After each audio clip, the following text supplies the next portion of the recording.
ভূতের রাজ্যে স্বাগতম।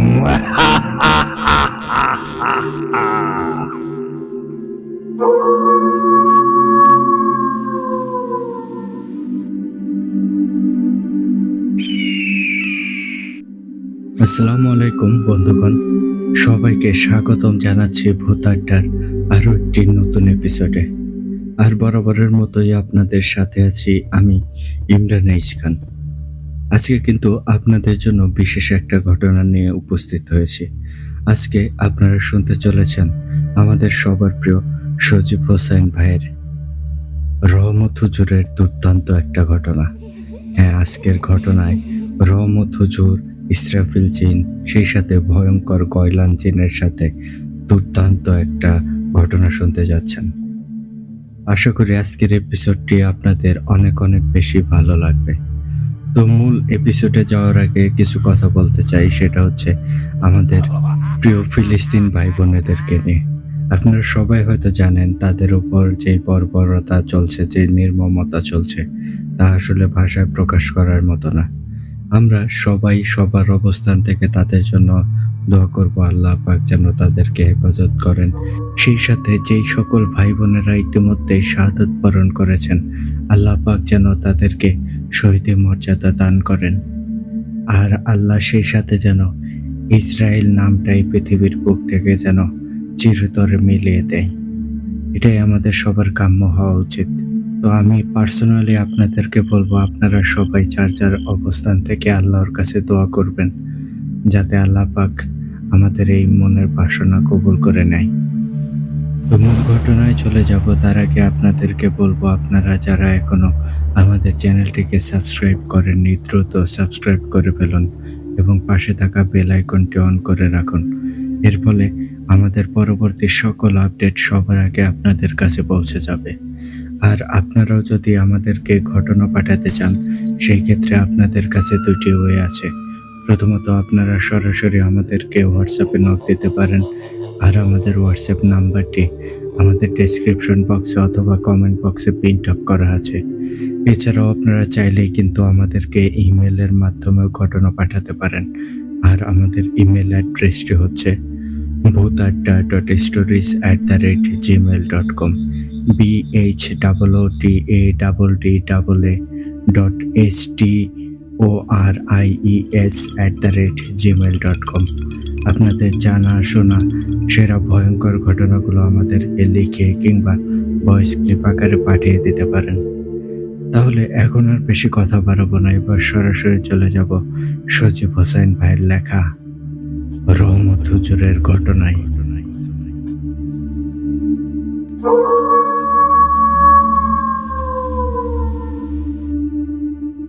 ঘটনাটি আমাকে ঠিক যেইভাবে লিখে পাঠিয়েছেন, আমি চেষ্টা করছি ঠিক সেভাবেই আপনাদের মাঝে উপস্থাপন করতে। লিখছেন, আসসালামু আলাইকুম প্রিয় ইমরান ভাই ও ভূত আড্ডার সকল শ্রোতা বন্ধুরা, কেমন আছেন সবাই?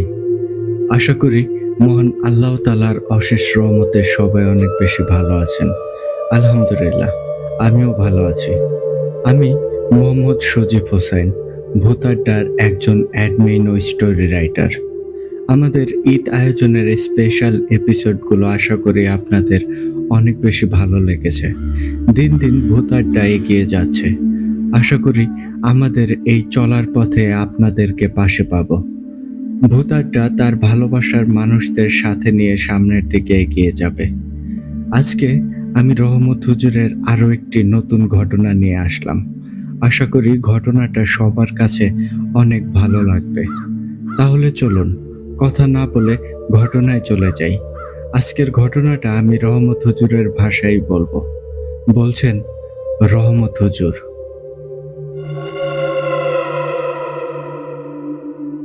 সময়টা শীতের শেষের দিকে, তখন অল্প অল্প শীত। একদিন আমার কাছে খবর আসে আমার মামাতো ভাই নাকি খুবই অসুস্থ। আমার মামাতো ভাই আমাকে দেখতে চেয়েছে। আমার মামাতো ভাই আমার চেয়ে কয়েক বছরের বড়। তার সাথে ছোটবেলা থেকেই আমার অনেক মিল। নানির বাড়ি গেলে তার সাথেই আমার সবটা সময় কাটতো। অনেকদিন মামাতো ভাইয়ের সাথে দেখা হয় না। আমার মামাতো ভাইয়ের নাম মহসিন। আমি মহসিন ভাইয়ের অসুস্থতার কথা শুনে দেরি না করে তার বাড়ির উদ্দেশ্যে বেরিয়ে পড়ি। মহসিন ভাইয়ের বাড়ি আমার বাড়ি থেকে ৪ ঘন্টা পায়ে হাঁটা পথ। সেখানে যেতে হলে হেঁটেই যেতে হয়, কারণ তখন কোনো গাড়ি ঘোড়া ছিল না। একমাত্র গরুর গাড়ি আর ঘোড়ার গাড়ি ছিল। তাও সবসময় গাড়ি পাওয়া যেত না। মহসিন ভাইয়ের বাড়ি যেতে একটা নদী পার হতে হয়।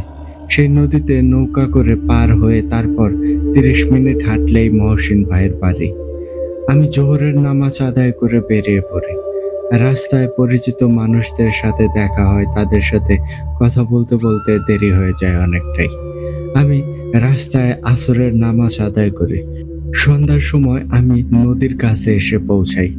শীতকাল হওয়ায় তখন চারদিকে অন্ধকার হয়ে গেছে। নদীর ঘাটে আমি কোনো নৌকা দেখতে পেলাম না। আমি বেশ চিন্তায় পড়ে যাই, কারণ আশেপাশে কোনো বাড়ি ঘরও ছিল না। আর এই নদীর ঘাটে জায়গাটা তেমন একটা ভালো না। এই ঘাট নিয়ে অনেক সময় অনেক ভয়ের ঘটনা ঘটেছে। সন্ধ্যার পর কেউ নদীতে নৌকা চালায় না। বলতে গেলে সন্ধ্যার পর নৌকা চালানো নিষেধ।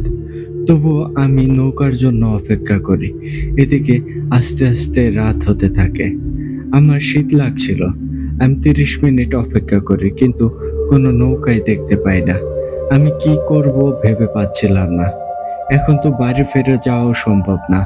আর এখানে তো কোনো চেনা জানা আত্মীয় স্বজনও নেই যার বাড়িতে গিয়ে রাতটা কাটাবো। আমি আরো কিছু সময় নদীর ঘাটে অপেক্ষা করি। হঠাৎ করে দেখি একটা নৌকা আসছে। নৌকাতে একটা আলো জ্বলছে। আমি তখন মনে মনে অনেকটা খুশি হই। এই নৌকার মাঝিকে বলে নদীটা পার হব এটা ভাবি। আমি নদীর ঘাটের দিকে এগিয়ে যাই। নৌকাটা ঘাটে চলে আসে। আমি মাঝিকে সালাম দেই। মাঝি আমার সালামের জবাব দেয়। আমি তখন মাঝিকে বলি আমাকে নদীটা পার করে দিতে, কিন্তু মাঝি রাজি হয় না। মাঝি জানায় সে আর নৌকা চালাবে না। সে এখন তার বাড়িতে চলে যাবে। আর রাত হয়ে গেছে। ওই পারে গেলে তাকে একা একা আবার আসতে হবে। তাছাড়া সন্ধ্যার পর নৌকা চালানো নিষেধ। আমি মাঝিকে অনেক অনুরোধ করি, কিন্তু মাঝি কিছুতেই রাজি হয় না। আমি মাঝিকে জানাই আমি একজন অসুস্থ মানুষকে দেখতে যাব। অনেক অনুরোধ করার পর মাঝি রাজি হয়। আমি নৌকায় গিয়ে বসি। মাঝি নৌকা চালাতে শুরু করে। নদী পার হতে ২০ মিনিটের মতো সময় লাগে। আমি মাঝির পাশেই বসে তার সাথে গল্প করছিলাম। শীতকালের জন্য নদীর ওপর কুয়াশায় ঢাকা। ভালো করে কিছু দেখা যাচ্ছে না। আকাশের চাঁদটাও অন্ধকারে হারিয়ে গেছে। দূর থেকে শিয়ালের ডাক ভেসে আসছে। এই নির্জন রাতে মাঝ নদীতে পরিবেশটা সত্যি অনেকটা ভয়ঙ্কর। আমি আর মাঝি কেউ কারোর সাথে কথা বলি না। দুজনেই চুপচাপ বসে আছি। একটা সময় নৌকা ঘাটে এসে পৌঁছায়। আমি নৌকা থেকে নেমে মাঝিকে ভাড়া মিটিয়ে দেই। আমি পরিমাণের থেকে একটু বেশি ভাড়া দিলাম মাঝিকে। মাঝিকে সাবধানে যেতে বলি। মাঝি তার নৌকা নিয়ে আবার ওপারে রওনা দেয়। আর আমি মহসিন ভাইয়ের বাড়ির দিকে হাঁটা ধরি। একসময় আমি পৌঁছেও যাই। রাত তখন আনুমানিক ৮টা বাজে। আমি মহসিন ভাইয়ের বাড়িতে গিয়ে তাকে ডাক দেই। আমার ডাক শুনে মহসিন ভাইয়ের ছেলে বের হয়ে আসে। আমাকে দেখেই সালাম দেয়, তারপর আমাকে ঘরে নিয়ে যায়। আমি মহসিন ভাইকে দেখতে চাই। আমাকে তখন মহসিন ভাইয়ের ছেলে তার ঘরে নিয়ে যায়। আমি ঘরে গিয়ে দেখি মহসিন ভাই বিছানায় শুয়ে আছেন। আমি তো মহসিন ভাইকে দেখে রীতিমতো হতবাক হয়ে যাই। এ কি অবস্থা হয়েছে মহসিন ভাইয়ের! বিছানার সাথে একটা কঙ্কাল যেন শুয়ে আছে মনে হয়। শরীরে মাংস বলতে কিছুই নেই। মনে হয় শরীরের কঙ্কালের ওপর চামড়া বসানো। চোখ দুইটা গর্তের মধ্যে ঢুকে গেছে, আর মাথার চুল সব পড়ে গেছে। শরীরের বিভিন্ন জায়গায় পচন ধরে গেছে। আমি মহসিন ভাইয়ের পাশে বসি, তারপর মহসিন ভাইকে ডাক দিই। মহসিন ভাই আমার দিকে তাকায়, কিন্তু মহসিন ভাই কোনো কথা বলতে পারে না। সত্যি বলতে মহসিন ভাইয়ের এমন করুণ দশা দেখে আমি অনেক কষ্ট পাই। নিজেকে ধিক্কার দিতে থাকি। আমার উচিত ছিল আরো আগে মহসিন ভাইয়ের খোঁজ খবর নেওয়া। মহসিন ভাই ইশারায় আমাকে কিছু বলার চেষ্টা করছে, কিন্তু আমি মহসিন ভাইয়ের কথা বুঝতে পারি না। আমি তখন মহসিন ভাইয়ের ছেলেকে জিজ্ঞেস করি এমন অবস্থা কি করে হলো। তখন মহসিন ভাইয়ের ছেলে আমাকে বলে, চাচা, আজ থেকে 2 মাস আগে হঠাৎ করে বাবা খুব অসুস্থ হয়ে যায়। দিন দিন বাবার শরীর খারাপ হতে শুরু করে। বাবা কোনো কিছুই খেতে পারে না। আমরা প্রথমে সাধারণ অসুখ মনে করেছিলাম, তারপরও ধীরে ধীরে বাবার মাথার চুল পড়তে শুরু করে। এরপর শরীরের বিভিন্ন জায়গায় পচন ধরে। আমরা অনেক ডাক্তার কবিরাজ দেখিয়েছি, কিন্তু বাবা সুস্থ হয় না। ডাক্তার বাবার কোনো রোগও ধরতে পারে না। এমন ভাবে বাবা আস্তে আস্তে একদম নিস্তেজ হয়ে যায়। কথা বলা, খাওয়া দাওয়া সব বন্ধ হয়ে যায়। বাবার যে কি অসুখ হয়েছে এটা কেউ বলতে পারে না। বাবার অবস্থা বেশি খারাপ দেখে আপনাকে খবর দিয়েছিলাম। আমি চুপ করে কথাগুলো শুনি। আসলে আমিও বুঝতে পারি না কি এমন অসুখ হয়েছে যার জন্য এমন অবস্থা হয়েছে। আমি মহসিন ভাইয়ের পাশে বসে তার মাথায় হাত বুলিয়ে দেই। মহসিন ভাইয়ের মাথায় হাত দিতেই আমার শরীরটা কেমন কেঁপে ওঠে। মহসিন ভাইয়ের মাথাটা খুবই গরম হয়ে আছে। আমার কাছে বিষয়টা কিছুটা ভিন্ন রকম লাগে। আমি আবারও মহসিন ভাইয়ের মাথায় হাত দিলাম। এবারও সেই একই রকম হলো। আমার হাত পুড়ে যাওয়ার মতো অবস্থা। আমি তখন দেখি মহসিন ভাই আমার দিকে করুণ দৃষ্টিতে তাকিয়ে আছে। মনে হচ্ছে সে আমার কাছে বাঁচার জন্য আকুতি করছে। আমি কিছু বুঝতে পারছিলাম না। আমি ঘরের বাইরে চলে আসি তখন। এরপর বাড়ির সবার সাথে কথা বলি। সবাই মহসিন ভাইয়ের জন্য কান্না করে। সবাই তখন আমাকে কিছু একটা করতে বলে। আমি সবাইকে সান্ত্বনা দেই। রাতে এশার নামাজ আদায় করে আমি মহসিন ভাইয়ের কাছে যাই। মহসিন ভাই তখন জেগেই ছিল। আমাকে দেখেই মহসিন ভাই নাড়াচাড়া করতে শুরু করে। ঘরের মধ্যে তখন আমি আর মহসিন ভাই ছিলাম। আমি খেয়াল করে দেখি মহসিন ভাই উপরের দিকে তাকিয়ে ছটফট করছে। আমি উপরের দিকে তাকালাম, কিন্তু কিছু দেখতে পেলাম না। আমার কাছে সবকিছু অস্বাভাবিক লাগে। আমি তখন দোয়া পড়ে মহসিন ভাইয়ের মাথায় ফু দিলাম। ফু দেওয়ার সাথে সাথে মহসিন ভাই আরো বেশি ছটফট করতে শুরু করে। মহসিন ভাই রক্ত বমি করতে শুরু করে। আমি তো এটা দেখে ভয় পেয়ে যাই, সাথে সাথে বাড়ির মানুষকে ডাক দেই। সবাই তো এই দৃশ্য দেখে কান্নাকাটি শুরু করে দেয়। সবাই ধরেই নিয়েছে মহসিন ভাই হয়তো এখনই মারা যাবে। আমি মহসিন ভাইয়ের পাশে বসে কোরআন তেলাওয়াত করি। আস্তে আস্তে মহসিন ভাই তখন স্বাভাবিক হয়। মহসিন ভাই আমাকে কিছু বলতে চায়, কিন্তু কিন্তু আমি মহসিন ভাইয়ের কথা বুঝতে পারি না। মহসিন ভাইয়ের 2 চোখ দিয়ে অঝরে পানি পড়ে। আসলে এই দৃশ্য সহ্য করার মতো না। আমি তখন 1 গ্লাস পানি আনতে বলি। পানি নিয়ে এলে আমি দোয়া পড়ে পানিতে ফু দেই। তারপর সেই পানি মহসিন ভাইকে খাওয়াতে বলি। মহসিন ভাই পানি কিছুতেই খেতে চায় না। আমি খেয়াল করে দেখি মহসিন ভাই ঘরের এক কোণায় তাকিয়ে আছে আর ছটফট করছে। আমি মহসিন ভাইয়ের তাকানো খেয়াল করে সেদিকে তাকাই, কিন্তু না, কিছুই দেখা যায় না সেখানে। আমি বুঝতে পারি কিছু একটা জটিল বিষয় আছে, যা কেউ বুঝতে পারছে না। আমি তখন একটা সিদ্ধান্ত নিয়ে নিলাম। আমি সবাইকে ঘর থেকে বের করে দিলাম। তারপর আমি মহসিন ভাইয়ের পাশে গিয়ে বসি। মহসিন ভাই আমার দিকে করুণ দৃষ্টিতে তাকিয়ে থাকে। মহসিন ভাইয়ের ঠোঁট 2টা কাঁপছে। হঠাৎ করে আমি দেখি একটা গাঢ় কালো ধোঁয়া মহসিন ভাইয়ের মুখের উপর ঘুরছে, আর সেটা দেখে মহসিন ভাই ছটফট ছটফট করতে শুরু করে। আমার আর কিছুই বুঝতে বাকি থাকে না। মহসিন ভাই অনেক বড় সমস্যায় পড়েছে। সেই গাঢ় কালো ধোঁয়াটা কিছু সময় পর মিলিয়ে যায়। আমি তখন আবারও দোয়া পড়ে মহসিন ভাইয়ের মাথায় ফু দেই। তবে এবার মহসিন ভাই চুপ করে থাকে। অল্প সময়ের মধ্যেই মহসিন ভাই ঘুমিয়ে যায়। আমি তখন মহসিন ভাইয়ের ওপর রুকাইয়া করি। রাত তখন অনেক হয়ে যায়। আমি রাতের বেলায় মহসিন ভাইয়ের ঘরেই থাকি। আমি মহসিন ভাইয়ের পাশে বসে কোরআন তেলাওয়াত করছিলাম। রাত তখন আনুমানিক গভীর হবে। হঠাৎ করে ঘরটা খুবই গরম হয়ে যায়। সেই সাথে আমার খুব মাথা ব্যথা শুরু হয়। এমন হওয়ার কারণ বুঝতে পারলাম না আমি। মহসিন ভাই তখন ঘুমিয়ে আছে। আমি দোয়া পড়তে থাকি। হঠাৎ করে দেখি ঘরের মেঝেতে একটা কালো সাপ শুয়ে আছে। সাপটা দেখতে সাধারণ সাপের মতোই ছিল, কিন্তু সাপটার মাথার কাছে আঘাতের চিহ্ন দেখা যাচ্ছে। সাপটা বড় ফেনা তুলে দাঁড়িয়ে যায় তখন। সাপটার মুখ থেকে জিহ্বা বের হয়ে আসে। আমি বুঝতে পারি এটা সাধারণ কোনো সাপ না। আমি তখন দোয়া পড়ে সাপটার চারপাশে একটা শক্তিশালী বন্ধনী দিয়ে দিলাম। সাপটা আমাকে অবাক করে দিয়ে মানুষের ভাষায় কথা বলে ওঠে। সাপটা তখন আমাকে উদ্দেশ্য করে বলে, একমাত্র তুই আমার উপস্থিতি বুঝতে পেরেছিস। তবে শুনে রাখ, তুই যাই করিস না কেন, একে বাঁচাতে পারবি না। একে তো মরতেই হবে। ওকে ওর পাপের সাজা পেতেই হবে। আমি ওকে ছাড়বো না। আমি তিলে তিলে কষ্ট দিয়ে ওকে শেষ করে দেব। তুই আমাকে আটকাতে পারবি না। আমার কাছে যদি তুই বাধা দিস, তাহলে কিন্তু তোর অবস্থাও অনেক খারাপ হবে। তুই আমার শক্তি সম্পর্কে জানিস না। আমার লক্ষ লক্ষ অনুসারী আছে। আমার এক কথায় তাদের সবাই তোর জীবন পর্যন্ত নিতে পারে, আবার তাদের জীবন দিয়েও দিতে পারে।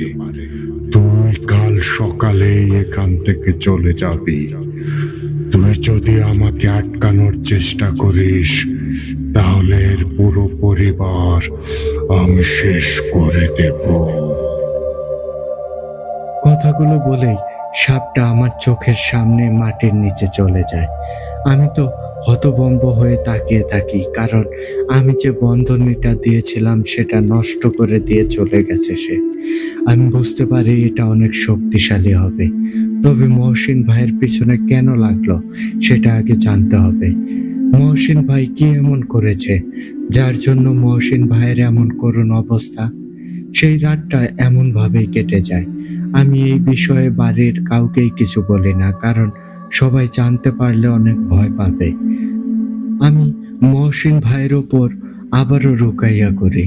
রুকাইয়া করার সময় মহসিন ভাই বারবার কেঁপে উঠছিল।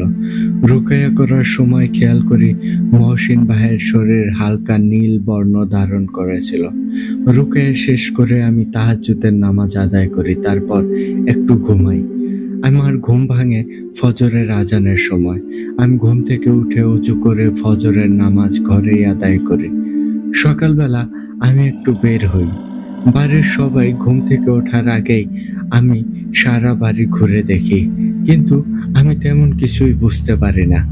সকালবেলায় মহসিন ভাইয়ের ছেলে আমিন আমার কাছে আসে। মহসিন ভাইকে একটা কবিরাজের কাছে নিয়ে যাবে বলে। আমি তখন আমিনকে বলি, তোমার বাবাকে কোথাও নিয়ে যাওয়ার দরকার নেই। আমি তোমার বাবার চিকিৎসা করব। তোমরা আমাকে আরো আগে খবর দিলে এই অবস্থা দেখতে হতো না। তোমার বাবার কি সমস্যা সেটা আমি অল্প হলেও বুঝতে পেরেছি। আমি আমার মতো করে চিকিৎসা করব।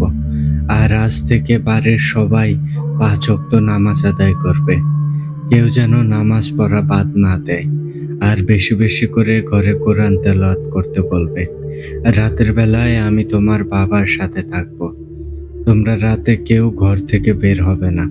খুব দরকার ছাড়া কিন্তু ঘর থেকে কেউ বের হওয়া যাবে না। আমার কথাগুলো শুনে আমিন অবাক হয়, আবার খুশিও হয়। আমি আর কিছু বলি না। আমি মহসিন ভাইয়ের স্ত্রীকেও এই একই কথা বলি। সেদিন সন্ধ্যার পর আমি মহসিন ভাইয়ের ঘরে যাই। মহসিন ভাই তখনও ঘুমাচ্ছিল। গত রাতে রুকাইয়া করার পর মহসিন ভাই কিছুটা সুস্থ হয়, তবে সে কথা বলতে পারে না। আমি মহসিন ভাইয়ের ছেলে আমিনকে 1 গ্লাস পানি আনতে বলি। আমিন আমাকে পানি এনে দেয়। আমি দোয়া পড়ে পানিতে ফু দিলাম, তারপর সেই পানি মহসিন ভাইকে খেতে দেই। মহসিন ভাই পুরো পানিটা খেয়ে ফেলে। তারপর আমি আবারও রুকাইয়া শুরু করি। ঘরে তখন আমি, মহসিন ভাই আর আমিন ছিলাম। তখন সবে রাত হতে শুরু করেছে। আমি রুকাইয়া শুরু করার পর দেখি মহসিন ভাইয়ের পুরো শরীর নীল বর্ণ ধারণ করেছে। মহসিন ভাই মনে হচ্ছে অনেক যন্ত্রণা পাচ্ছে। মহসিন ভাইয়ের চোখ দুইটা বড় বড় হয়ে যায়। হঠাৎ করে মনে হলো ঘরের মধ্যে হিস হিস শব্দ হচ্ছে। আমি শব্দের উৎস খুঁজতে থাকি, কিন্তু শব্দটা কোথা থেকে আসছে বুঝতে পারছি না। আস্তে আস্তে সেই হিস হিস শব্দটা বাড়তে থাকে। আমিন তো ভয়ে জড়সড় হয়ে যায়। আমি আমিনকে ভয় পেতে নিষেধ করি। আমি তখন দোয়া পড়ে আমিনের শরীরটা বন্ধ করে দেই। হঠাৎ করে গত রাতের মতো আবারও মাটির নিচ থেকে একটা কালো সাপ বের হয়ে আসে। আমিন এই দৃশ্য দেখে ভয়ে চিৎকার করতে যাবে, আমি তখনই আমিনকে চিৎকার করতে নিষেধ করি। সেই সাপটা আস্তে আস্তে মাটির নিচ থেকে বের হয়ে আসে। তবে আজকে সাপটার উচ্চতা অনেক বড় আর মোটা ছিল। সাপটার শরীরটা চকচক করছিল। সাপটা বিশাল বড় একটা ফনা তুলে আমার দিকে তাকিয়ে থাকে। সাপটার চোখের মনি দুইটা গাঢ় নীল রঙের। সাপটা ফেনা বের করে হিস হিস করছে। আমিন এই দৃশ্য দেখে অজ্ঞান হয়ে যায়। বিছানায় মহসিন ভাই শুয়ে আছে। মহসিন ভাই ছটফট করছে। সাপটা তখন মানুষের কণ্ঠে আমাকে বলে, হুজুর, তুই একে বাঁচাতে পারবি না। একে বাঁচাতে গেলে তুই নিজেই মরবি। তোর সাথে এর পুরো পরিবারকে আমি শেষ করে দেব। তুই আমার কাজে আর বাধা দিস না। তোকে আমি শেষবারের মতো সাবধান করে গেলাম। এরপরেও যদি তুই আমার কাজে বাধা দিস, তাহলে এর পরিণাম কিন্তু অনেক ভয়ানক হবে। কথাগুলো বলেই সাপটা আবারও মাটির নিচে চলে যায়। আমি সাপটাকে আটকানোর চেষ্টা করি কিন্তু পারি না। আমি বুঝতে পারি এটা অনেক শক্তিশালী একটা জিন। আমি পুরো ঘরটা একটা বন্ধনে দিয়ে রেখেছিলাম। সেই বন্ধনী নষ্ট করে সাপটা চলে যায়। তাকে আমি কিছু জিজ্ঞেস করব সেটাও হয় না। আমি তখন আমিনকে জ্ঞান ফেরানোর চেষ্টা করি। কিছু সময় পর আমিন চোখ খুলে তাকায়। আমিনের চোখে একটা ভয়ের ছাপ স্পষ্ট। আমি দোয়া পড়ে আমিনের শরীরে ফু দেই আর এইসব কথা কাউকে বলতে নিষেধ করি। আমিন কথা বলার মতো অবস্থায়ও ছিল না। আমিন শুধু মাথা নাড়িয়ে জানায় সে কাউকে কিছু বলবে না। আমিন ঘর থেকে চলে যায়। আমি মহসিন ভাইয়ের পাশে বসি। মহসিন ভাইও ভীষণ ভয় পেয়েছে। তখন মহসিন ভাই কান্না করতে থাকে। আমি মহসিন ভাইকে সান্ত্বনা দেই। আমি তখন ইসরাফিলের সাথে এই বিষয় নিয়ে কথা বলার সিদ্ধান্ত নিলাম, কারণ আমাকে ওই সাপরূপী জিনটার বিষয়ে খোঁজ নিতে হবে, আর এই কাজে আমাকে ইসরাফিল সাহায্য করতে পারে। মহসিন ভাই ঘুমিয়ে যাওয়ার পর আমি আমল করতে বসি। আমি ইসরাফিলের সাথে যোগাযোগ করার চেষ্টা করি। ইসরাফিল সাথে সাথেই চলে আসে। ইসরাফিল এসেই আমাকে সালাম দেয় আর বলে, হুজুর, কেমন আছেন? আমাকে কেন ডাকলেন? কোনো সমস্যা হয়েছে নাকি? আমি সালামের জবাব দিয়ে বলি, আলহামদুলিল্লাহ ভালো আছি। আপনাকে ডাকলাম একটা কাজ করার জন্য। আপনি যদি আমাকে সাহায্য করেন তাহলে অনেক উপকার হয়। তারপর আমি ইসরাফিলকে বিস্তারিত সবকিছু বলি। আমার কথাগুলো ইসরাফিল মনোযোগ দিয়ে শোনে। তারপর ইসরাফিল আমাকে বলে, হুজুর, আমি আপনাকে সাহায্য করতে রাজি আছি। আপনার যখন দরকার হবে আমাকে ডাকবেন। আমি সাথে সাথে হাজির হব। আমাকে একদিন সময় দিন। আমি খোঁজ খবর করে আপনাকে সবকিছু জানাবো। আর আপনি সাবধানে থাকবেন। চিন্তা করবেন না। আল্লাহর ওপর ভরসা রাখুন। তিনি নিশ্চয়ই এই সমস্যার সমাধান করে দেবে। আমি আমার সর্বোচ্চ দিয়ে আপনার উপকার করব। আমি এখন আসি। আসসালামু আলাইকুম। তারপর ইসরাফিল চলে যায়। আমি তখন তাহাজ্জুদের নামাজ আদায় করার জন্য প্রস্তুতি নিচ্ছি। হঠাৎ করে আবারও সেই হিস হিস শব্দ শুনতে পেলাম। আমি তখন বুঝে গেলাম সাপটা আবারও আসছে। আমি তখন পুরো ঘরটা আবারও শক্ত বন্ধনী দিয়ে বন্ধ করে দিলাম। সাপটা মাটির নিচ থেকে আস্তে আস্তে উঠে আসলো। তবে আজকে একটা সাপ আসেনি, আজকে 4টা সাপ এসেছে। একটা কালো সাপ আর বাকি 3টা নীল রঙের সাপ। সাপ 4টা সারিভাবে দাঁড়িয়ে থাকে আর হিস হিস শব্দ করে। আমি তখন দোয়া পড়ছিলাম। আমি সাপগুলোকে আটকানোর চেষ্টা করছিলাম। আমি তখন সাপগুলোকে উদ্দেশ্য করে সালাম দিলাম, তারপর বলি, আপনারা কেন আমার ভাইয়ের ক্ষতি করতে চান? আমার ভাই কি এমন অন্যায় করেছে যার জন্য তাকে এত কষ্ট দিচ্ছেন? তার অপরাধ কি সেটা আমাকে বলুন। আমার কথা শুনে কালো সাপটা বলে, হুজুর, তোর ভাই অনেক বড় অপরাধ করেছে, আর তোর ভাইয়ের অপরাধের একটাই শাস্তি, সেটা হলো মৃত্যু। আজ আমরা তোর ভাইকে নিয়ে যাব। তোকে বলেছিলাম আমাদের কাজে বাধা দিবি না, কিন্তু তুই আমাদেরকে আটকানোর চেষ্টা করছিস। জেনে রাখ, তোর ওই চামচা আমাদের কিছুই করতে পারবে না। আজ আমরা তোর ভাইকে নিয়ে যাব, ওকে আমাদের জগতে নিয়ে হত্যা করব। তুই যদি বাধা দিস তাহলে তোকেও মরতে হবে। এই কথাগুলো বলেই কালো সাপটা তার জিহ্বা বড় করে মহসিন ভাইয়ের দিকে নিয়ে যায়। আমি তখন বুঝতে পারি এদেরকে আটকানো না পারলে মহসিন ভাইকে এরা নিয়ে যাবে। আমি তখন আমার জানা সবচেয়ে শক্তিশালী আমল করি। আমি তখন আমার পকেট থেকে তসবিটা বের করি, দোয়া পরে তসবিতে ফু দেই, তারপর সেই তসবিটা মহসিন ভাইয়ের বুকের ওপর রেখে দেই। আমি তখন সাপগুলোকে আটকানোর জন্য দোয়া পড়তে থাকি। আমি খেয়াল করে দেখলাম সাপগুলো ভীষণ রেগে গেছে। সাপগুলোর শরীরের রং পাল্টে যাচ্ছে। সাপগুলো চলে যেতে চাইছে কিন্তু পারছে না। তখন কালো সাপটা রেগে গিয়ে আমাকে হুমকি দেয় আর বলে, তুই কাজটা ভালো করলি না। এর পরিণাম কতটা ভয়াবহ হয় সেটা তুই দেখতে পারবি। আমাদেরকে আটকানোর সাধ্য কারণে তোকে সহ এর পুরো পরিবারকে আমি শেষ করে দেব। কথাগুলো বলেই সাপগুলো চলে যেতে চায় কিন্তু তারা যেতে পারে না। সাপগুলো তাদের জায়গা থেকে একটুও নড়তে পারে না। সাপগুলো আটকে গেছে। আমি তখন সাপগুলোকে উদ্দেশ্য করে বলি, তোরা কত শক্তিশালী এখন বোঝা যাবে। যদি পারিস তবে এখান থেকে বের হয়ে দেখা। তোদেরকে আটকানোর জন্য আমার আল্লাহর পবিত্র কোরআনের আয়াতই যথেষ্ট। তোদেরকে ভালোভাবে বলছি, তোরা আমার ভাইয়ের ক্ষতি করার চিন্তা বাদ দে। আমার ভাইকে তোরা সুস্থ করে দে। আমার ভাই যেই ভুল করেছে তার জন্য আমি তোদের কাছে ক্ষমা চাচ্ছি। তোরা আমার ভাইকে সাধারণভাবে জীবনযাপন করতে দে। আমার কথা যদি না শুনিস তাহলে তোদের চারজনকেই আমি সারা জীবনের জন্য বন্দি করে রাখবো। তোরা আর কখনোই মুক্ত হয়ে ঘুরে বেড়াতে পারবি না। এখন তোরা কি করবি ভেবে দেখ। আমার কথাগুলো শুনে সাপ চারটা ভীষণ রেগে যায়। রাগে তারা হিস হিস শব্দ করতে থাকে। তাদের নিঃশ্বাসের সাথে যেন ঘরটা ভীষণ রকম গরম হয়ে যায়।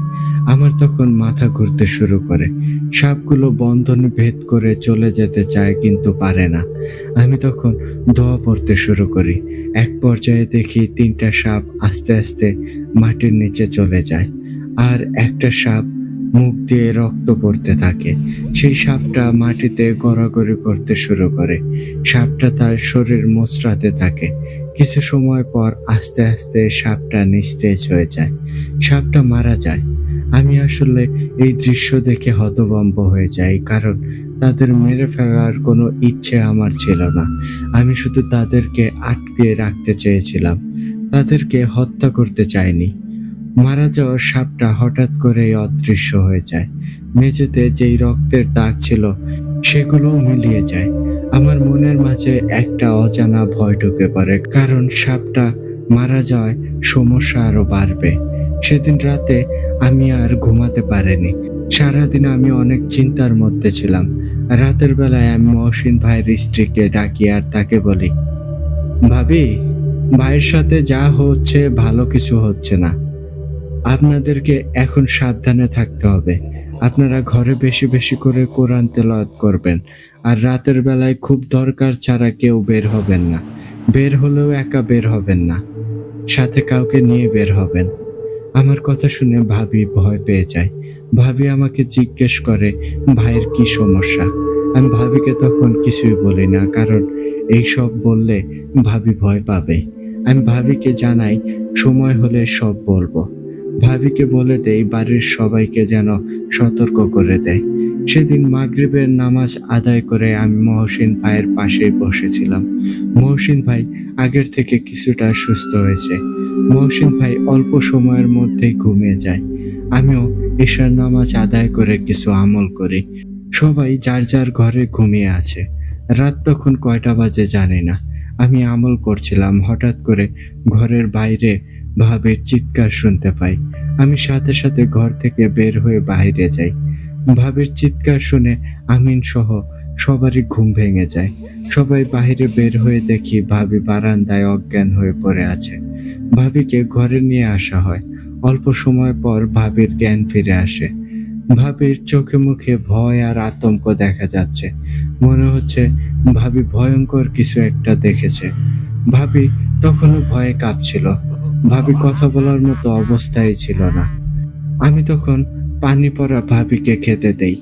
পানি খাওয়ার পর ভাবি কিছুটা শান্ত হয়। তারপর ভাবিকে জিজ্ঞেস করি সে কেন চিৎকার করলো। তখন ভাবি একটা ভয়ঙ্কর ঘটনার বর্ণনা দেয়, যা শুনে সবার ভয়ে শরীর ঠান্ডা হয়ে যায়। ভাবি বলে, আমি ঘুমিয়েছিলাম, হঠাৎ করে আমিন আমাকে ডাক দেয়। আমিন বলে সে নাকি ওয়াশরুমে যাবে। আমি আমিনের ডাক শুনে উঠে বাইরে বের হই। আমি বের হতেই দেখি আমিন উঠানে দাঁড়িয়ে আছে। শীতকাল হওয়ায় কুয়াশার জন্য ভালো করে কিছু দেখাও যাচ্ছে না। ওয়াশরুমটা বাড়ির এক কোণায়। আমি হেঁটে হেঁটে ওয়াশরুমে যাই। আমি ওয়াশরুমের কাছে গিয়ে দাঁড়িয়ে থাকি। এমনভাবে বেশ কিছু সময় কেটে যায়, কিন্তু আমিন ওয়াশরুম থেকে বের হয় না। আমি আরো কিছু সময় দাঁড়িয়ে থাকি। এমনভাবে অনেকটা সময় পার হয়ে যায়, কিন্তু আমিন ওয়াশরুম থেকে বের হয় না। আমি আমিনকে ডাক দেই, কিন্তু আমিন কোনো জবাবও দেয় না। এমনভাবে বেশ কয়েকবার ডাক দিলাম, কিন্তু আমিন কোনো জবাব দেয় না। আমার তখন একটু ভয় লাগতে শুরু করে।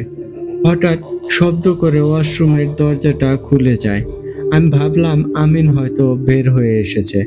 আমি তখন আমিনকে উদ্দেশ্য করে রাগারাগি করি। আমি এতবার ডাকার পরও সে কোনো জবাব দেয়নি কেন?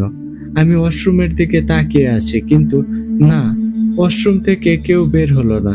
আমি ওয়াশরুমের সামনেই দাঁড়িয়েছিলাম, আর তখনও ওয়াশরুমের দরজাটা খোলা। আমার হাতে একটা লাইট ছিল। আমি লাইটের আলো দিয়ে দেখি ওয়াশরুমে কেউ নেই। আমিন তাহলে কোথায় গেল? আমিন যদি ওয়াশরুম থেকে বের হয় তাহলে আমার সামনে দিয়ে তো যেতে হবে, কিন্তু আমিন তো ওয়াশরুমেও নেই। আমাকে তখন ভয় চেপে ধরে। আমি দৌড়ে ঘরে আসতে চাই, কিন্তু তখনই আমার ভয়ের মাত্রা আরো বেড়ে যায়। আমি দেখি ওয়াশরুম থেকে হিস হিস শব্দ আসছে, আর মনে হচ্ছে কেউ খুব জোরে জোরে নিঃশ্বাস নিচ্ছে। আমি ভয়ে ভয়ে আবার ওয়াশরুমের দিকে লাইট মারি, কিন্তু এবার আমি যা দেখি সেটা ছিল আমার জীবনের দেখা সবচেয়ে ভয়ঙ্কর দৃশ্য। আমি দেখি ওয়াশরুমের ভেতরে আমিন দাঁড়িয়ে আছে, তবে আমিনের চেহারাটা একদম ভিন্ন আর খুবই ভয়ঙ্কর। আমিনের চোখ দুইটা দিয়ে নীল আলোর মতো জ্বলজ্বল করছে, আর আমিনের মুখটা দেখতে অনেকটা সাপের শরীরের মতো। আস্তে আস্তে আমিনের চেহারাটা পাল্টে যায়। আমিনের মাথাটা সাপের মাথা হয়ে যায়। তারপর তার মুখ থেকে সাপের মতো চিকন জিহ্বা বের হয়ে আসে। আমি তখন আমার চারপাশে হিস হিস শব্দ, আরো জোরে জোরে নিঃশ্বাস নেওয়ার শব্দ শুনতে পাই। আমিন রূপী সেই অবয়বটা আস্তে আস্তে ওয়াশরুম থেকে বের হয়ে আমার দিকে আসে। আমি তখন ভয়ে চিৎকার করতে যাই, কিন্তু আমার গলা দিয়ে কোনো আওয়াজই বের হয় না। সেই অবয়বটা আমার সামনে এসে দাঁড়ায়। তখন আমি দেখি আমার চারপাশে অসংখ্য সাপ ঘুরে বেড়াচ্ছে। হঠাৎ করে সাপগুলো ফনা তুলে দাঁড়িয়ে যায়। সাপগুলো তাদের জিহ্বা বের করে ফনা তুলে দাঁড়িয়ে আছে। আমি ভয়ে অজ্ঞান হয়ে যাওয়ার মতো অবস্থা। আমি যেদিকে তাকাই সেদিকেই শুধু সাপ আর সাপ দেখতে পাই। আমি খেয়াল করে দেখি মাটির নিচ থেকে সাপ উঠে আসে। আমি তখন শরীরের সব শক্তি দিয়ে আল্লাহকে ডাকি। তারপর দেখি সাপগুলো আস্তে আস্তে মাটির নিচে চলে যায়। আমি তখন নড়াচড়া করতে পারি। তখন আমি চিৎকার করে দৌড়ে বারান্দায় এসে পড়ে যাই। ভাবির এই কথাগুলো শুনে আমি বুঝতে পারি এইটা ওই সাপের কাজ। সবাই ভাবির কথা শুনে মারাত্মক ভয় পায়। তারপর আমি সবাইকে সান্ত্বনা দেই, ভাবিকে পানি পড়া আর ঝাড়ফুঁক করে দেই, আমিনকে ভাবির সাথে থাকতে বলি। আমি তখন মহসিন ভাইয়ের কাছে আসি। ঘরে ঢুকতেই দেখি ইসরাফিল মহসিন ভাইয়ের পাশে দাঁড়িয়ে আছে। আমাকে দেখে ইসরাফিল সালাম দেয়। আমি সালামের জবাব দিলাম। আমি ইসরাফিলের কাছে যাই। আমি ইসরাফিলকে বলি, কখন আসলেন আপনি? তখন আমার কথা শুনে ইসরাফিল বলে, হুজুর, আমি অনেক আগেই এসেছি। আমি যখন এসেছি তখন দেখি আপনার ভাবির ওপর ওই জিনগুলো আক্রমণ করেছে। আমি আসাতেই জিনগুলো চলে গেছে। তারপর আমি এই ঘরে আপনার ভাইয়ের পাশে বসে আছি। আমি সব খোঁজ খবর নিয়েছি। আসলে যারা এই সমস্যা করেছে তারা গয়লান নামক জিন। এই জিনেরা মাটির নিচে থাকে। আপনার ভাইয়ের পিছনে লেগেছে, তার কারণ আছে। আপনার ভাই সাপ ভেবে গয়লান নামক জিনের বাচ্চাকে মেরে ফেলেছে। আপনার ভাই জানতো না সাপ ভেবে তিনি যাকে মেরেছে সেটা সাপ না, সেটা ছিল একটা জিন।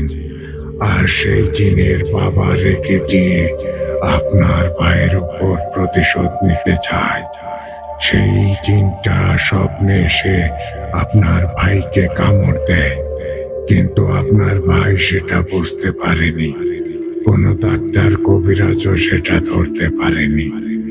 আপনার ভাইয়ের শরীরে বিষাক্ত বিষ ঢেলে দেয়। তার জন্যই আপনার ভাইয়ের এমন অবস্থা। ওই জিনটা আপনার ভাইকে আস্তে আস্তে কষ্ট দিয়ে মারতে চায়। এখন যত তাড়াতাড়ি সম্ভব এই সমস্যার সমাধান করতে হবে, না হলে আপনার ভাই মারা যাবে।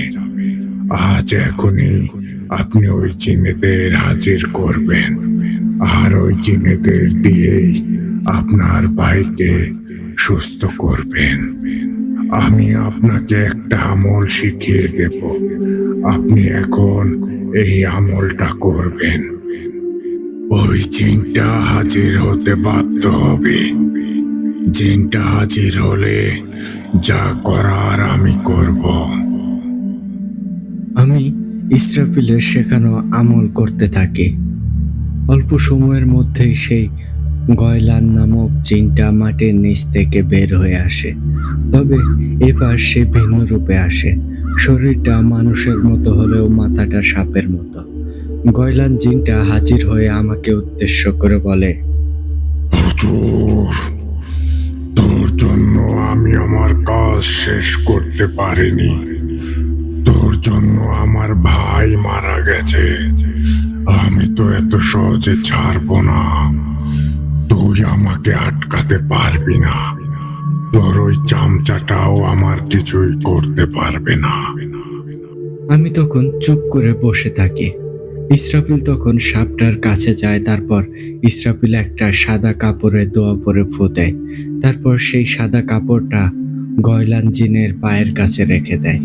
আর সাথে সাথে গয়লান জিনটা একটা আর্তনাদ করে ওঠে। ইসরাফিল তখন বলে, তোকে ভালোভাবে বলছি, তুই এই মানুষটাকে ভালো করে দে, কারণ তুই ছাড়া কেউ তাকে ভালো করতে পারবে না। সে না জেনে তোর সন্তানকে মেরেছে। সে যদি জানতো সাপটা জিন ছিল তাহলে সে কখনোই হত্যা করত না। তুই তাকে অনেক কষ্ট দিয়েছিস। সন্তান হারানোর কষ্ট বাবা মাকেও সহ্য করতে পারে না। সে যদি ইচ্ছে করে হত্যা করত তাহলে তাকে শাস্তি দিলে ঠিক ছিল, কিন্তু সে তো না জেনে হত্যা করেছে। তুই তাকে মাফ করে দে আর তাকে সুস্থ করে দে। সে অনেক কষ্ট পাচ্ছে। তুই যদি কথা না শুনিস তাহলে আমি কিন্তু কঠোর হব। তখন তোকে বাধ্য হয়ে চলে যেতে হবে। তাই বলছি, ওকে সুস্থ করে দিয়ে চলে যা। আর কখনোই এখানে আসবি না। ইসরাফিলের কথা শুনে গয়লান জিনটা বলে, তুই যাই বলিস না কেন, ওকে না মেরে আমি যাব না। আমি ওকে তো মারবই, সেই সাথে ওই হুজুরকেও মারবো। আমার ভাইকেও হত্যা করেছে। ইসরাফিল তখন বলে, তোর ভাইকে হুজুর ইচ্ছে করে মারে নাই। তুই যদি শুরুতেই হুজুরের কথা মেনে নিতি, তাহলে তোর ভাই মরতো না। হুজুর যেই দোয়া পড়েছিল, সেই দোয়ার প্রভাবে তোর ভাই মারা গেছে। এখানে হুজুরের কোনো দোষ নেই। এমন ভাবে গয়লান জিন আর ইসরাফিলের মাঝে অনেক কথা হয়। গয়লান জিনটা কিছুতেই মানতে চায় না। শেষে ইসরাফিল গয়লান জিনটাকে বন্দি করার সিদ্ধান্ত নেয়। ইসরাফিল আমাকে ইশারায় দোয়া পড়তে বলে। আমি দোয়া পড়া শুরু করে দেই। দোয়া পড়া শুরু করতেই গয়লান জিনটা চিৎকার করে ওঠে, আর সেই সাদা কাপড়টা আস্তে আস্তে বড় হয়ে গয়লান জিনকে পেঁচিয়ে ধরে। তারপর আস্তে আস্তে জিনটাকে চাপ দেয়। জিনটা তখন ভয়ঙ্কর ভাবে আর্তনাদ করে আর বলে, আমাকে ছেড়ে দে। আমাকে আর কষ্ট দিস না। আমি আর সহ্য করতে পারছি না। আমি ওকে সুস্থ করে দেব আর এখান থেকে চলে যাব। তবে আমার একটা শর্ত আছে। আমার শর্ত মানলেই আমি চলে যাব। ইসরাফিল তখন শর্ত জানতে চায়। গয়লান জিনটা তখন বলে, আমাকে এক জোড়া কালো খাসি দিতে হবে। খাসি দুইটা এক দামে কিনতে হবে, কোনো দামাদামি করা যাবে না। আর খাসি দুইটা আগামী অমাবস্যার রাতে বাড়ির উঠানে রাখতে হবে। একেবারে মধ্যরাতে খাসি দুইটা উঠানে রাখলে আমি সময় মতো নিয়ে যাব। ইসরাফিল তখন শর্তে রাজি হয়ে যায়। ইসরাফিল তখন দোয়া পড়ে। কিছু সময় পরে সাদা কাপড়টা আস্তে আস্তে জিনটাকে ছেড়ে দেয়। তারপর গয়লান জিনটা মহসিন ভাইয়ের কাছে যায়। মহসিন ভাইয়ের কাছে গিয়ে মহসিন ভাইয়ের নাকের সামনে তার মুখ নিয়ে যায়। তারপর তার জিহ্বা মহসিন ভাইয়ের নাকের মধ্যে ঢুকিয়ে দেয়। আমি দেখি মহসিন ভাইয়ের পুরো শরীরটা হঠাৎ করেই কালো হয়ে গেল। কয়েক মিনিট পর জিনটা তার জিহ্বা বের করে আনে, আর তখন মহসিন ভাইয়ের শরীরটা আবারও আগের মতো হয়ে যায়। গয়লান জিনটা তখন বলে, ওর শরীর থেকে সব বিষ বের করে নিয়েছি। ও আস্তে আস্তে সুস্থ হয়ে যাবে। তবে ও কথা বলতে অনেক সময় লাগবে। ও সুস্থ হতেও অনেক সময় লাগবে। আর আমি এখানে কখনোই আসবো না। শর্ত মতো আমার জিনিস যেন আমাকে দেওয়া হয়। এই বলে গয়লান জিনটা আবারও মাটির নিচে চলে যায়। ইসরাফিল তখন আমাকে বলে, হুজুর, আপনি তো সবই শুনলেন। আর ভয়ের কিছু নেই। এখন ধৈর্য ধরতে হবে। আস্তে আস্তে আপনার ভাই সুস্থ হয়ে যাবে। আর শর্ত মতো দুইটা খাসি যেন আগামী অমাবস্যার রাতে দেওয়া হয়। আমি ইসরাফিলকে জানাই শর্ত পূরণ করা হবে। তারপর ইসরাফিল সালাম দিয়ে চলে যায়। সকালবেলায় আমি সবাইকে বিস্তারিত সবকিছু বলি। আমার কথা শুনে সবাই হতবাক হয়ে যায়, কারণ রাতে এত কিছু হয়ে গেছে তা কেউ কিছু বুঝতেই পারেনি। আমি তখন শর্ত মতো দুইটা খাসি দিতে বলি, আর মহসিন ভাই আস্তে আস্তে সুস্থ হয়ে যাবে সেটাও বলি। শর্ত মতো আমাবস্যার রাতে দুইটা কালো খাসি মাঝরাতে বাড়ির উঠানে রাখা হয়। তারপর থেকে মহসিন ভাই ধীরে ধীরে সুস্থ হয়ে ওঠে। পুরো 8 মাস লেগেছিল মহসিন ভাইয়ের সুস্থ হতে। তারপর থেকে মহসিন ভাইয়ের সাথে আর কোনো সমস্যা হয়নি। ইমরান ভাই, এটাই ছিল আজকের ঘটনা। আশা করি ঘটনাটা সবার কাছে অনেক ভালো লেগেছে। আজকের ঘটনাটা বেশি বড় না হলেও ঘটনাটা সবার কাছে অনেক ভালো লাগবে বলে আশাবাদী। সবাই ভালো থাকবেন, সুস্থ থাকবেন। সবাই আমাদের ফিলিস্তিনবাসীদের জন্য দোয়া করবেন। আল্লাহ যেন আমাদের ফিলিস্তিনের সকল মা ভাই বোনেদের হেফাজত করেন। আর সেই সাথে পৃথিবীর মানচিত্র থেকে যেন ইসরায়েল নামটা মুছে যায়। মন থেকে ইসরায়েলকে ঘৃণা করি। আল্লাহ আমাদের মুসলিম ভাই বোনেদের রক্ষা করুক, আর আমাদের পবিত্র আল আকসাকে রক্ষা করুক, এটাই মনে প্রাণে চাই। হে আল্লাহ, ফিলিস্তিনে যারা মারা গেছে আপনি তাদের সবাইকে শহীদ হিসেবে কবুল করে নিন। আমিন। সবাই বেশি বেশি দোয়া করবেন। আসসালামু আলাইকুম। আমি মোহাম্মদ সজীব হোসাইন।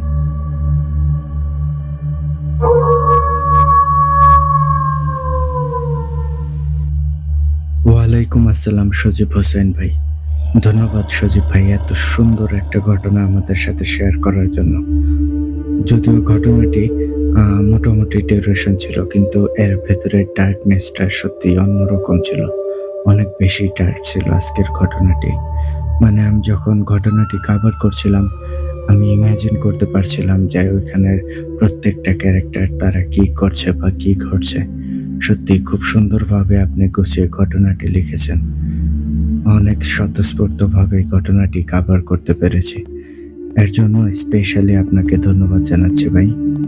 তো প্রিয় লিসেনার্স, আপনাদের কাছে কেমন লেগেছে সজীব হোসেন ভাইয়ের আজকের এই ঘটনাটি? আপনারা কিন্তু অবশ্যই কমেন্ট করে আপনাদের মূল্যবান মতামত আমাদেরকে জানিয়ে দেবেন। তো অনস এগেইন সজীব ভাই আপনাকে অসংখ্য ধন্যবাদ জানাচ্ছি। সেই সাথে ধন্যবাদ জানাচ্ছি আপনাদের সবাইকে যারা এতক্ষণ আমাদের ঘটনাটি শুনছিলেন। তো চলে যাওয়ার আগে আবারও আপনাদেরকে বলতে চাই, আপনারা যারা এখনো আমাদের চ্যানেলটি সাবস্ক্রাইব করেননি দ্রুত সাবস্ক্রাইব করে ফেলুন এবং পাশে থাকা বেল আইকনটি অন করে রাখুন। এর ফলে কিন্তু আমাদের পরবর্তী সকল আপডেট সবার আগে আপনাদের কাছে পৌঁছে যাবে। আর আপনারাও যদি আমাদেরকে ঘটনা পাঠাতে চান, সেই ক্ষেত্রে আপনাদের কাছে দুইটি ওয়ে আছে। প্রথমত আপনারা সরাসরি আমাদেরকে হোয়াটসঅ্যাপে নক দিতে পারেন, আর আমাদের হোয়াটসঅ্যাপ নাম্বারটি আমাদের ডেসক্রিপশন বক্সে অথবা কমেন্ট বক্সে প্রিন্ট আপ করা আছে। এছাড়াও আপনারা চাইলেই কিন্তু আমাদেরকে ইমেলের মাধ্যমেও ঘটনা পাঠাতে পারেন। আর আমাদের ইমেল অ্যাড্রেসটি হচ্ছে bhootadda.stories@gmail.com bhootadda.stories@gmail.com। আপনাদের জানা শোনা সেরা ভয়ঙ্কর ঘটনাগুলো আমাদেরকে লিখে কিংবা ভয়েস ক্লিপ আকারে পাঠিয়ে দিতে পারেন। তাহলে আমি ইমরান ইসকান আজকের মতো এখানে বিদায় নিচ্ছি। কথা হচ্ছে আগামী এপিসোডে নতুন আর দুর্দান্ত ভয়ঙ্কর কোনো এক ঘটনার মাধ্যমে। টিল দেন সবাই ভালো থাকুন, সুস্থ থাকুন, আর হ্যাঁ, ভূত আড্ডার সাথেই থাকুন। আসসালামু আলাইকুম।